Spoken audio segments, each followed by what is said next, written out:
Good morning, Greenhouse Management. Here we are on Thursday of week whatever it is that we've been out of school. And today we want to spend just a few minutes in focusing on the fertilizers that we use in the greenhouse. Now, back right before the break, we spent some time talking about the two main fertilizers that we use in the greenhouse.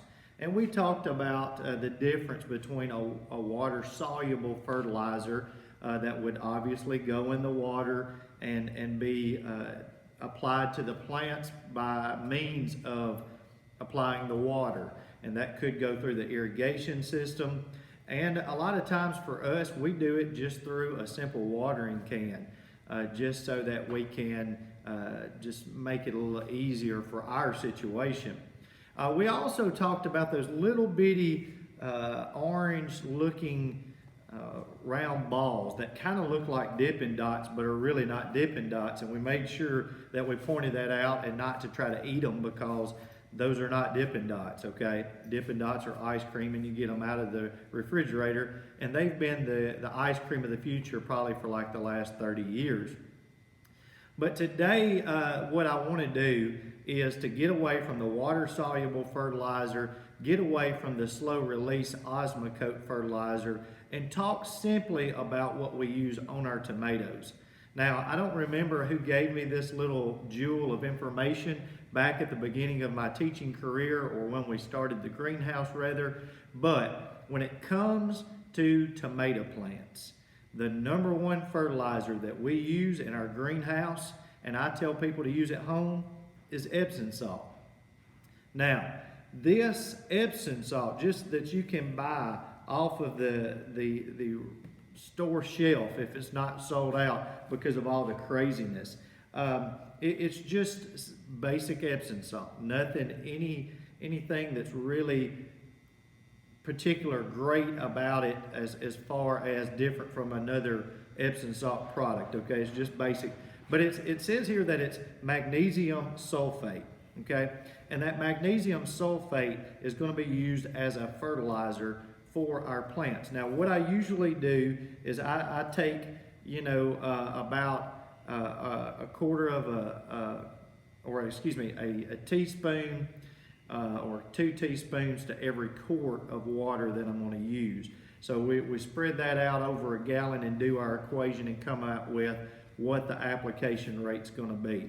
So I mix that up in some water, let it dissolve, and then I go and I just gently spray it over the tomato plants. Now, I typically don't do that a whole lot in our greenhouse situation because for whatever reason, out of all the plants that we grow here at Richland High School, our tomato plants grow quickly and robustly. I mean, they take over. And it doesn't take them long. We usually plant our plugs, our tomato plugs, and yes, I do even our tomato plants by plugs. I do those somewhere around the 5th, 6th, 7th, 8th, 9th of March. So somewhere around in that window is when we'll plant those little plugs, those tomato plugs, in our trays. Now, by the time you get to today, today's the 2nd of April, there's most of those plants have been planted 2 or 3 days ago. Easy. Now the problem with that is it's still a little too cool outside for our tomato plants. So but back to this, the number one fertilizer that we're going to use on our tomato plants by way of magnesium sulfate is Epsom salt, just regular Epsom salt. It's going to do great for your tomato plants. So what I usually try to tell customers when they come in and buy our tomato plants is simply take this, doctor them up just the way we would do here in the greenhouse. You know, they can do it once a week. They can do it once every 2 weeks. Probably once every 2 weeks is going to be enough. But just go and this is one great thing. This is not going to harm the fruit that you're going to take off, the tomatoes that you're going to take off. But you do want to get it on those leaves. Let those leaves soak it up. Just go out and spray them. And this is a great way to get the nutrition that your tomatoes are going to need.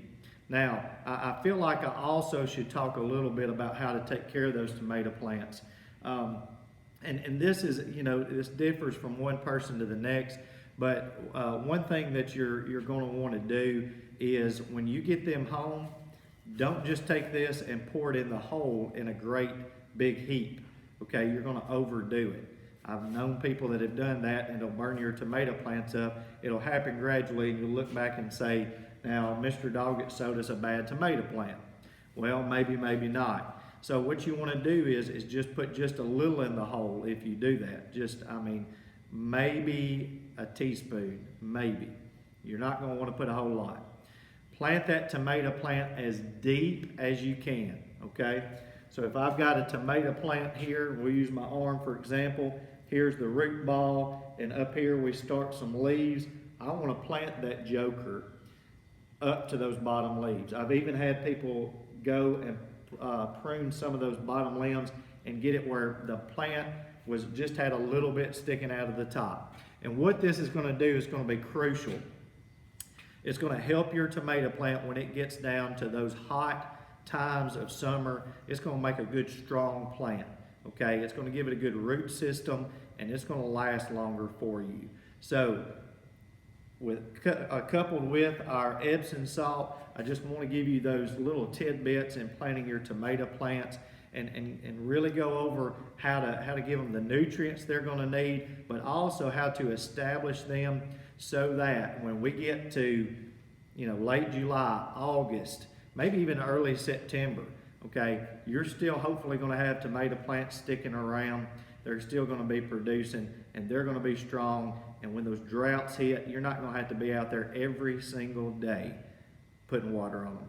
So I hope you guys enjoyed the lesson today. Hope that we can sell these tomato plants, and hopefully you guys can do some experiments of your own with these tomato plants, and just really figure out what works best for you in your situation. We'll see you tomorrow.